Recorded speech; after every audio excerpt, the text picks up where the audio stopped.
anu apa niku? Karet. Karet.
Assalamualaikum warahmatullahi wabarakatuh.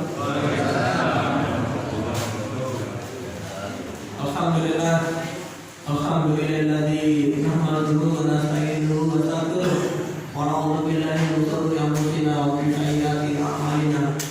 May yahdihillahu fala mudilla lahu wa may yudlil fala hadiya lahu. Asyhadu an la ilaha illallah wahdahu la syarika lahu wa asyhadu anna Muhammadan abduhu wa rasuluh. Allahumma shalli wa sallim ala Muhammadin wa alihi wa ashabihi wa man tabi'ahum bi ihsan ila yaumil. Ibu, bapak, saudara sekalian, rahimahullah, alhamdulillah, Allah telah ciptakan yang bernikmat, hidayah yang bermanfaat beliau, mungkin seluruh proses nikmat yang diberikan Allah Subhanahu wa taala kepada kita semua, terima kasih. Mendapatkan diri kita kepada Allah Subhanahu wa taala. Ibu, bapak, saudara sekalian, rahimahullah, hari ini adalah hari pertama di tahun baru 1445 Hijriah. Malam ini adalah malam kedua.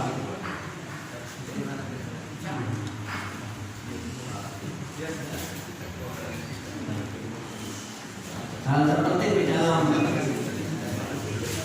bulan-bulan Muharram seperti ini adalah bagaimana kita memaknai hijrah itu sendiri. Kemarin sudah kita sampaikan bahwa hijrah itu bisa dilihat dari dua sisi. Yang pertama dari sisi makaniah, dari sisi tempat, yaitu perubahannya seorang berpindah dari seseorang dari tempat satu ke tempat yang lain. Kalau kita lihat kembali ke belakang zaman Rasulullah SAW, yaitu hijrah Rasulullah SAW dari Makkah ke Habasah yang pertama, kemudian dari Makkah ke Taif, kemudian yang ketiga dari Makkah ke Madinah. Dan ini yang menjadi momentum mulainya tahun baru Hijriah. Ada hal penting di dalam momentum terakhir ini, jadi hijrahnya Rasulullah SAW dari Makkah ke Madinah. Yang kemarin sudah kita sampaikan bahwa hal pertama yang dilakukan Rasulullah adalah membangun masjid. Nah, masjid itu digunakan oleh Rasulullah apa? Yang pertama adalah untuk menguatkan hubungan pribadi Muslim itu untuk mendekatkan diri kepada Allah Taala. Jadi masjid ini fungsi pertamanya adalah mendekatkan diri kepada Allah Taala dengan berbagai macam kegiatannya. Jadi ada masjid awalnya diurang cuma tahu berarti salah. Nah, orang setiap yang mempunyai masjid ternyata jauh dari Allah. Ya mungkin juga ada. Kan banyak di antara kita mungkin yang semakin lama sering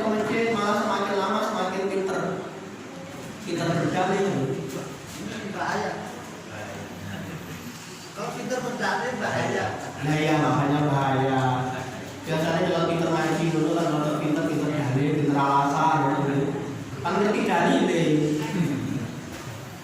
Nah, tapi kalau model ini buat ternyata ada model-model itu. Dan sini nampai semua.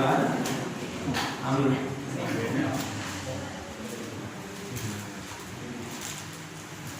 Jadi teman-teman, kegiatan-kegiatan yang diadakan di sini di masjid ini, sekali lagi tujuan pertamanya adalah supaya dekat dengan Allah. Jadi dari sini kita perlu mengoreksi diri.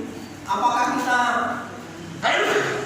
semakin lama semakin berhijrah, semakin dekat dengan Allah Subhanahu wa Ta'ala atau tidak? Jangan-jangan pinter ngaji malah pinter rasa-rasan. Mungkin apa betul? Termasuk sebenarnya juga ada.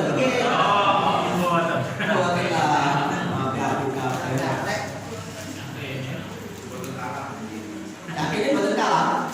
Oh, berarti nomor berarti ya. Kemudian yang kedua, Rasulullah memfungsikan masjid itu untuk mempererat hubungan persaudaraan di antara para sahabat. Jadi pada saat itu Rasulullah mempersahabatkan antara sahabat Muhajirin dengan sahabat Ansor. Nah, yang paling monumental itu adalah bagaimana persahabatnya Abdurrahman bin Auf dengan seorang Ansor. Itu dipersahabatkan Rasulullah SAW. Beliau itu mempunyai istrinya itu cantik-cantik karena dia termasuk golongan sultan pada saat itu. Kemudian diberitahu karena kamu tinggal dari Mekah ke Madinah, tidak mau apa-apa, itu juga tidak ada. Kamu pilih saja mana istri itu yang tercantik. Nanti akan saya cerai untukmu. Hebat betul? Hebat. Kemudian saya juga punya kekayaan yang sangat banyak. Maka kalau kamu mau, akan saya belah menjadi dua setengahnya untuk jenengan, setengahnya untuk saya. Dan itu lah model-model jenengan senang kan? Misalnya buju ayu, oleh harta, senang mungkin. Kayak model-model ini yang seperti itu. Model-model bukan penghuni surga ini. Lah, karena dia itu tahu, sangat paham mungkin. Akan nampak makna hijrah itu sendiri. Beliau tidak minta istri, tadi tidak minta hartanya, tapi dia hanya minta di mana posisi ekonomi itu berjalan, pusaran ekonomi itu berkembang. Kemudian dia minta ditunjukkan di mana letak pasar Madinah. Kemudian beliau berdatang tidak lama, selama 6 bulan dia menjadi orang penguasa di pasar itu. Kemudian setahun berikutnya dia menjadi orang terkaya di Madinah. Kira-kira waktu mungkin yang mata itu mungkin ya muncul Abdurrahman bin Auf dulu gitu. Yang biasa dan bisa membiayai berbagai macam kegiatan. Awalnya kegiatan yang membiayai si mandiri apa tadi? Oh, di kelas ada kumpul nanti tidak ada yang berkelas tinggi lah.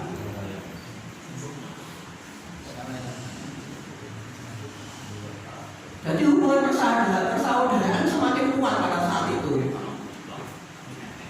Nah, hubungan persaudaraan itu Bapak Noto bisa diimplementasikan atau bisa diwujudkan dengan apa? Yang pertama, saling mendoakan dari kejanggalan untuk kebaikan, kesehatan, dan penjagaan dari segala mara bahaya. Jadi tugas kita kalau kita itu memang betul-betul bersaudara, kita itu saling mendoakan tanpa diminta oleh yang kita doakan. Kemudian kita pun tidak memberitahukan doa-doa kita. Awal dulu misalnya kerja sukses dulu, mau dengan bisa tak berumur nih, alhamdulillah hati. Mana gitu?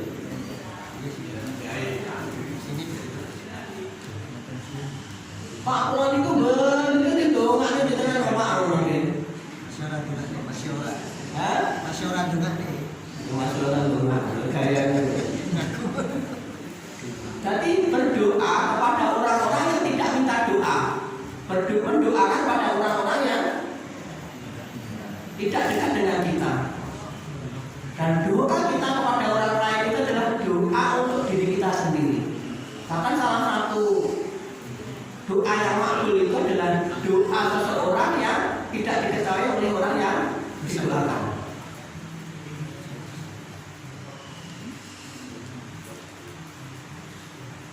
Jangan dia termasuk doa yang mana ini? Alhamdulillah, mantap. Mana pak bukunya? Mananya? Allahumma fir lana wali walidina wali jami'il muslimin wal muslimat wal mu'minin wal mu'minat alaihim firman anwar. Tapi yang saya maksud Bapak Ibu sekalian bahwa kita itu mendoakan sampai membayangkan orang yang kita doakan. Lalu kita itu doanya kan langsung. Rabbana fir lana wali walidina, tapi tidak terkonsentrasi kepada yang kita doakan. Semoga nanti ada perubahan dalam berdoa sehingga ada pakai fokus sebenarnya. Kemudian yang kedua adalah menelaah, merefleksikan sekaligus mengimplementasikan rukun ukhuwah. Apa rukun ukhuwah? Yang pertama ta'aruf. Kita saling kenal. Jadi gini kan mau saling kenal ya? Iya, saling kenal jenenge tapi maksud saling kenal kebiasaannya, kesenangannya, kemauannya. Mau ditanya apa aja dengan kenal kami senangannya nopo. Nggak tahu dengan.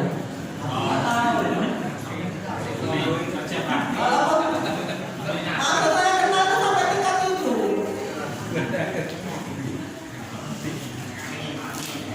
Mau ngerti lah senangan ini kopi, lah apa sih kayak teh. Senangan ini teh kayak nih. Senangan ini banyak pun saya disiapin. Tapi ini kayaknya dulu bang, tinggal pilih.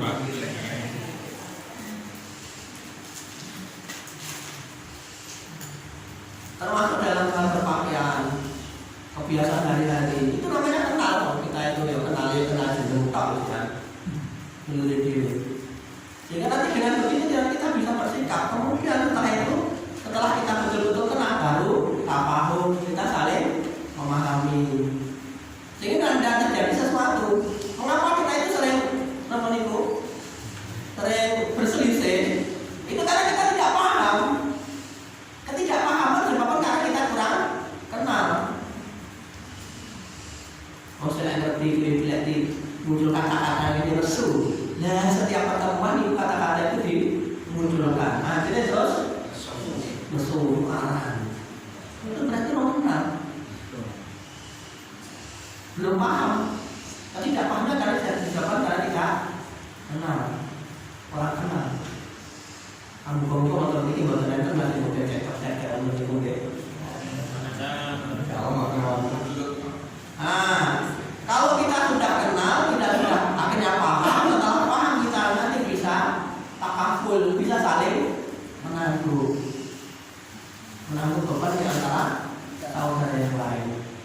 Ini dalam rangka untuk merefleksikan bentuk persaudaraan yang dicontohkan oleh Rasulullah. Nanti ngerti di kebutuhannya nyata, di kondisinya nyata. Ini ada yang butuh lucu barang kadang dia dari lucu.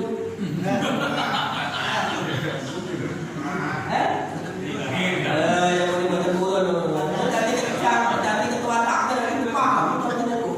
Ditarik berat-berat. Ditarik berat-berat. Oh, makanya. Terus ini yang dulu.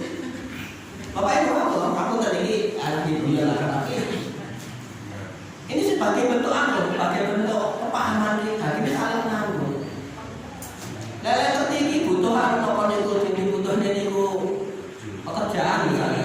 Lah ada dibeli pekerjaan masih tok nganggur langsung terang akhirnya ditilak itu dirasani. Ada bocah terang lain. Itu kasih awal dia sebagai jamaah itu bagaimana supaya nanti bekerja. Jadi kayak pekerjaan pulang. Termasuk kondisi ekonomi kita, saling menanggung. Ini nanti misalnya supaya mensupport ekonomi, ya bagaimana nanti dari jamaah ini, dari ketampilan ini nanti berdaya, jadi berdaya kan, supaya berdaya. Lalu malah ngerti lah, enak pacarnya enak malah boleh sih ngomong agam dulu, tidak nyambung, kamu belum paham maksudnya, memiliki cerdas-cerdas lah, insya Allah. Kalian tak kabur. Bapak Ibu saudara Allah,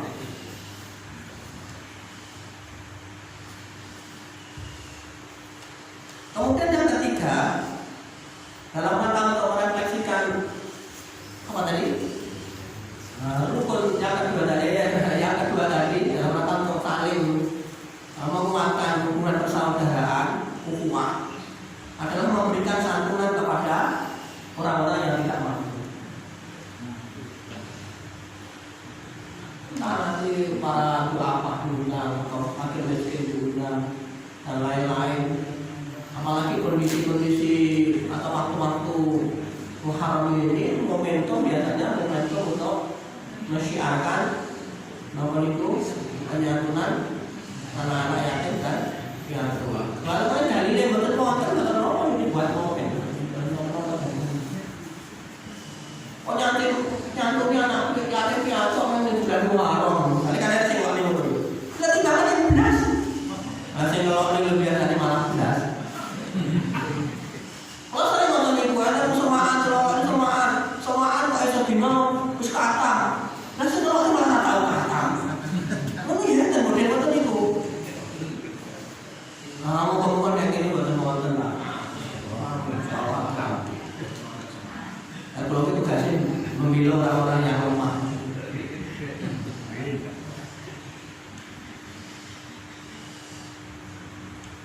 Bapak Ibu saudara Allah, itu yang kedua. Kemudian yang ketiga adalah membangun pilar kebangsaan. Jadi Rasulullah itu di Madinah membangun masjid, kemudian membangun pilar-pilar kebangsaan. Jadi suku-suku di antara suku-suku di Madinah itu disatukan dengan piagam Madinah. Jadi waktu ini Bapak Allah, walaupun kita itu sebagai amir masjid memiliki masjid, tapi juga kita harus perhatikan saudara-saudara kita mungkin di sini ada yang Kristen, mungkin ada yang Hindu, mungkin ada yang apa agama lainnya. Nah kita harus membangun pilar kebangsaan itu. Kalau di dalam negara kesatuan Republik Indonesia kita disatukan dengan kalimat bersama yang menjadi rujukan bagi kita, menjadi kalimat nomor satu, yaitu 4 pilar kebangsaan. Apa itu? Pancasila, Undang-Undang Dasar Negara Kesatuan Republik Indonesia tahun 1945. Kemudian NKRI, kemudian Bhinneka Tunggal Ika. Jadi di Indonesia itu memang bineka. Maka walaupun bineka tetap satu Indonesia. Dan perbedaan di sini juga macam-macam Bapak. Ada yang muda, ada yang setengah muda, ada yang tua, ada setengah tua, betul. Ada yang kaya, ada yang miskin, ada yang masih menjabat, ada yang tidak menjabat. Itu perbedaan dan itu menjadi kekuatan bersama.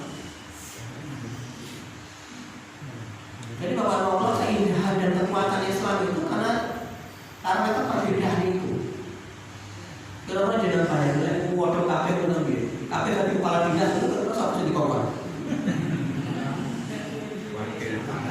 Nah, kalau yang korban kami sudah kafe di top. Ini itu, orang sini kami itu. Ya kafe kepala, bagaimana?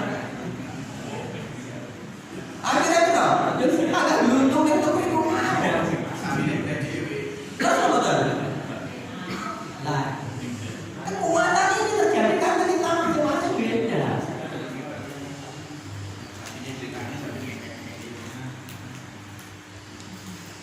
Jadi kita syukuri, alhamdulillah ada berbagai macam perbedaan.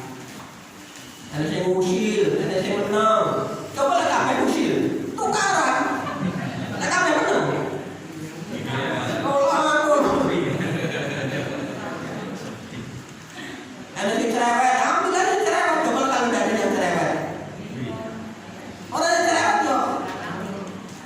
belum hubungan sama ditapkan tujuh ini. Kotor orang yang mesti guli. Itu terus kita mesti dia kafe.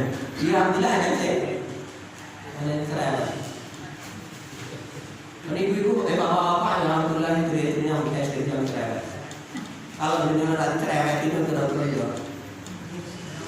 Mampu adil ya rumah kalau. Mati kali ibu. Karena bapak-bapak itu ternyata masa bodoh, nanti cerewet itu nanti. Benar gitu?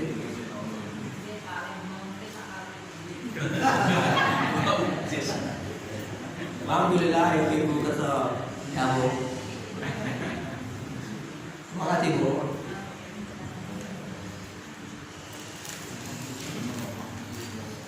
Jadi kekuatan itu karena perbedaan. Dan Bapak Ibu tahu dari kalau di Indonesia ya ini Pancasila itu menjadi kesepakatan para ulama pada saat itu. Sebagai bentuk pemersatu dan alhamdulillah karena dari sila pertama sampai sila kelima itu semuanya adalah mengandung nilai-nilai Islam. Tidak ada yang mengandung. Bahasanya pun bahasa Islam. Ketuhanan yang Maha Esa. Esa itu tidak ada. Esa itu memang Esa, tidak ada. Kadang bilang itu mulai dari Esa, ada Esa betul. Bisa enggak? La eko ada dua ada tri. Lagi. Ada satu ada dua tiga, tunggal kali tiga. La Esa pertukarannya. Nah itu sebuah kata yang luar biasa yang dipilih oleh para ulama pada saat itu. Sama dengan akad. Akad itu tidak ada. Lawan itu kan Senain.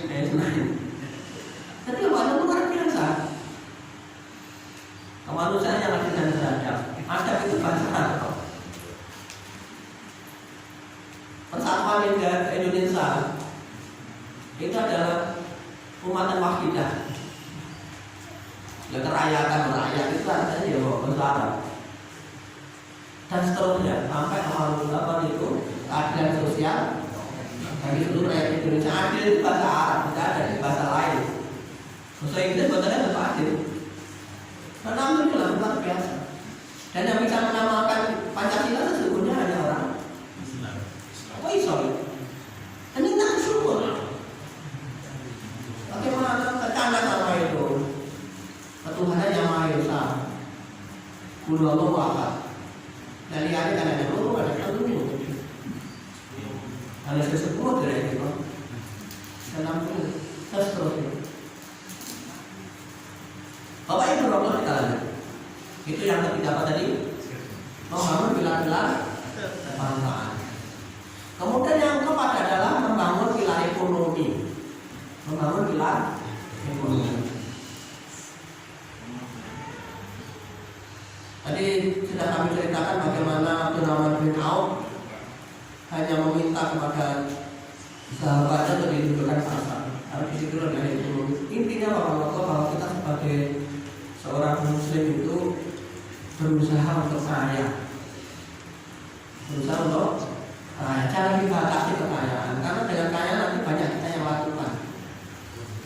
Walaupun dengan kekayaan juga nanti bisa melalaikan. Tapi insya Allah jauh lebih baik kita kaya daripada kita. Karena banyak orang miskin bisa dibeli gitu. Kalau kita kaya bisa membeli.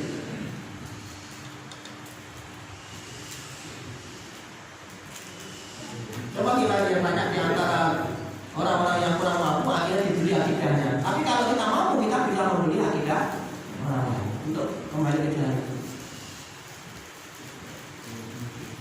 Nah kita berdoa kepada Allah Subhanahu wa Ta'ala, semoga dari sini nanti muncul orang-orang yang mampu membangkitkan ekonomi rakyat. Ini bapak-bapak walaupun sudah pensiunan, jangan habiskan waktunya hanya untuk sekedar, tetap berusaha bagaimana nanti bisa menghasilkan uang. Pak, aku pun kerja sekali, saya teman bisa menikmati menikmati pensiun ya janganlah, nanti banyak ada kegiatan supaya nanti. Dalilnya itu apa? Allah menjawab pada kita, wa kulli ma pasarallah malakum wa rasulan mu'minun. Fa ta'tuna alil baik pasadapat nabi hukum di maksud. Bekerjalah kamu. Jadi kita itu terus dimintakan untuk bekerja dan bekerja. Yang pekerjaan kita itu nanti akan dilihat oleh Allah, disaksikan oleh Rasul, disaksikan oleh kaum mukminin. Bahwa kita itu memang bekerja. Apalagi dengan rata-rata dan kita akan punya keahlian untuk meningkatkan ekonominya, nanti mengembangkan, nanti bisa membantu orang lain. Dengan sendiri cukup, kemudian bisa menyelesaikan orang lain. Amin apa betul? Lawan jadi rata-rata kan individualis. Ibadah untuknya dirinya sendiri, ekonomi dengan untuk diri kita sendiri. Jadi aku sholat, poso, sholat itu untuk jadikannya apa? Amal soleh itu mesti harus ada hubungan dengan orang lain. Ya alhamdulillah jadikan sholat itu, poso itu, tilawah, balap untuk diri, tapi nanti bisa membantu orang lain. Nilai jihadnya di situ.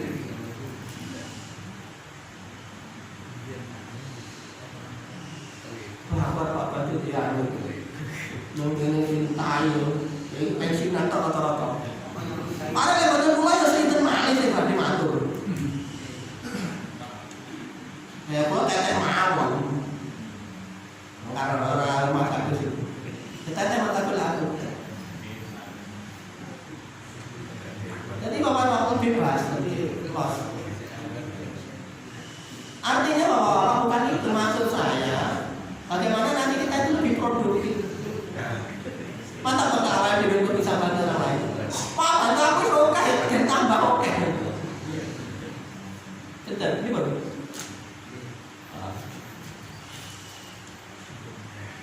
Ya nggak tahu lah nanti di masjid sini nanti muncul ekonomi keumatan mungkin. Udah lah pensiunan ini misalnya sabu. Nah, terus kemudian membuat ekonomi apa? Cari orang yang amanah. Nah, nanti bisa berkembang bisa memenuhi kebutuhan sarana prasarana di sini. Nanti awalnya itu tidak kebingungan lagi. Orang ngaji pertama ini siapa yang bayar konsumsi bingung. Namanya itu tak ada ini kok. Moga-moga betul. Insya Allah memiliki beda. Jadi Bapak Allah, sampai Rasulullah SAW memotivasi kita nih bahwa Innallaha yuhibbul muqtarin. Allah itu sangat senang kepada orang-orang yang memakan makanan dari hasil kerjanya sendiri.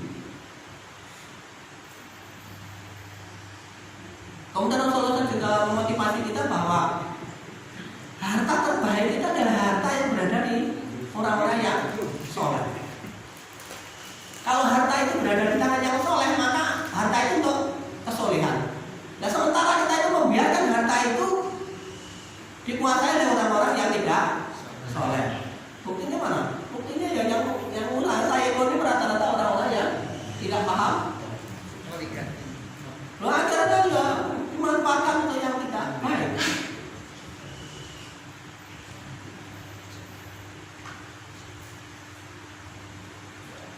Bapak Ibu Allah bahwa ini penting ya dalam hal ekonomi. Kalau nanti sepuh-sepuh juga dengan berarti nanti memotivasi anaknya, memotivasi cucu-cucunya nanti lebih bersemangat lagi untuk menguasai ekonomi. Insya Allah nanti lebih berkah dan lebih membawa kemaslahatan. Bapak Ibu sekalian Allah, itu beberapa makna yang bisa kita ambil di dalam merealisasikan makna hijriah dari sisi perpindahan tempat. Kemudian dari sisi maknawi kemarin sudah saya jelaskan.